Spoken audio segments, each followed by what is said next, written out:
What's up, everyone? Daniel here. Welcome to my Lethal Weapon Season 1, Episode 2 spoiler review. Make sure you have seen the episode. It should take me about 2 minutes to recap it. Then I'll give you the pros, cons, and final score. Thanks so much for joining me. So we begin this week's Lethal Weapon with Riggs naked on the beach. And he was actually asleep. Civilians are around him. They think this was a dead body. It looked like a dead body. It almost looked like a girl's body, too. I don't know why. Just kind of thought that. I was like, oh my god, it's a dead girl. It was Riggs. I don't know whether to laugh or whether to cry to myself, but that was Riggs' body. He's alive, no worries, he's naked. Probably had a fun night, so he's going to go back to his home. So he misses the dinner with Roger that night because he's at a bar and he gets into a fight and he's missing his wife a lot. He's getting thoughts of his wife. And they go the next day, their new assignment is this noise complaint. So they end up having a big chase go down in the Hollywood Hills, an explosion, and they go to this crime scene where they make up like the waitress. They looked at a bunch of photos on Instagram, and they're like, the waitress, she knew that there was a bullet. She saw the shooter, and the bullets were sprayed everywhere. So the guy that died, like whoever the box fighter, MMA fighter that died, maybe the bullet wasn't meant for him. It was meant for the waitress. Now, they end up finding her and Riggs and her on this roof, and there's a sniper that they don't see. So, Roger has to shoot a satellite up there and, say to Riggs, like, hey, the sniper! So, what's weird is they do some Jason Bourne-esque shit, where Riggs and the girl, they end up hugging, and he literally just jumps off the roof. I mean, jumps off. I don't even think they okay, what are we going to do? He just literally And let me mind you, the road is a very big road, and they end up jumping all the way to the other building into a window.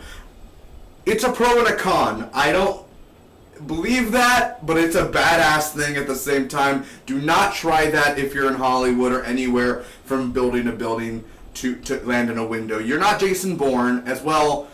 You can't do that. You need to be specially trained, and I only think maybe one person in the world could probably do that. So Riggs ends up saving her. She ends up telling her story, and she's under protection and all that. 24-hour watch. Riggs is at dinner, and Roger's son has a beer. Thought I would say that, so all you parents could lighten up around your kids.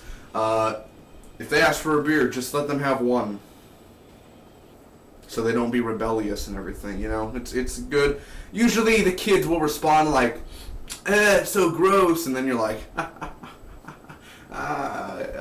foolish child, beer's not for you. Go back to your orange sippy cups. Damn kids, man. So he sleeps in the backyard, and he goes to the gun factory the next day, and Roger is talking to the main manufacturer. Riggs is messing with the military weaponized guns. They get info. Natasha's boyfriend was the man working for the cops the entire time. He is actually the bad guy. So they're at this warehouse. They save the day.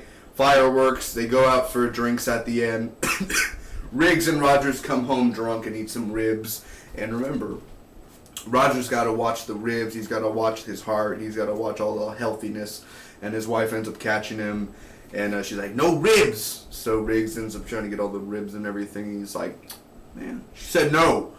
Now on to the pros and cons. Now last week on my Lethal Weapon series premiere review, I said the chemistry between Rogers and Riggs were not there. It was okay, the okay chemistry, but it just wasn't fully there yet.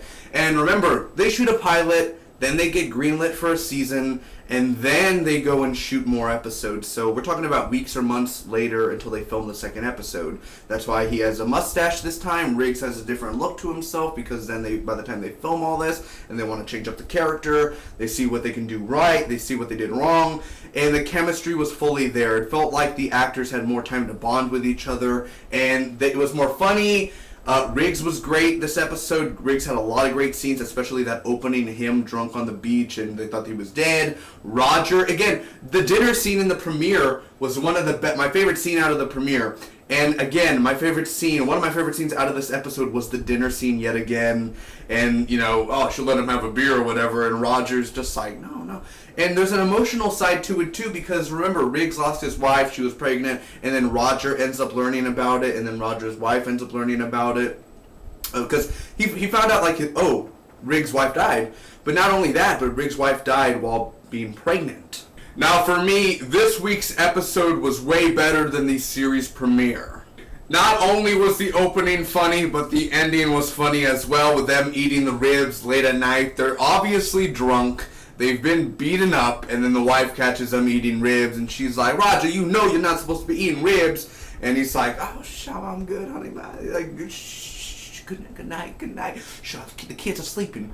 And, man, again, that little, right before it ends and cuts off, Riggs is like, she said you can't have any, and just grabs the ribs. The whole freaking episode, Roger's like, I make them ribs good, I massage them, they fall right off the bone.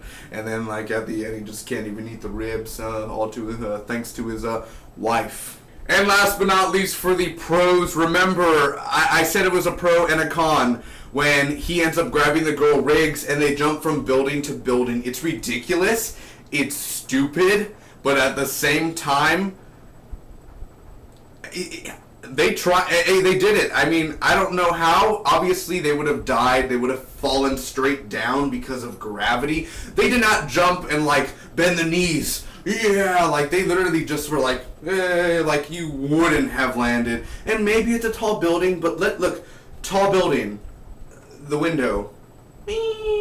Like, they wouldn't have made it.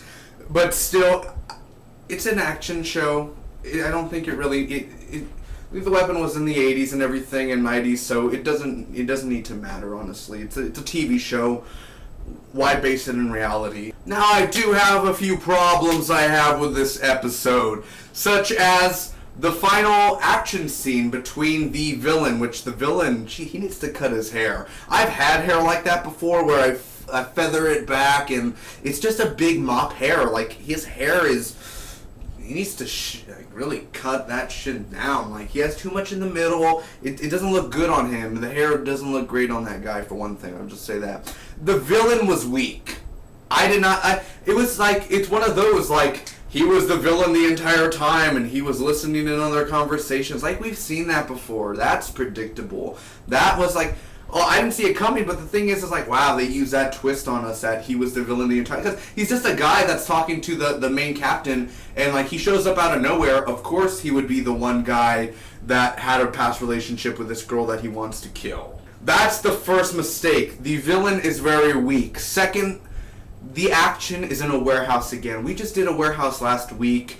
Rogers ended up driving in with a truck and everything and having his pistol out. That was cool. The action was good last week.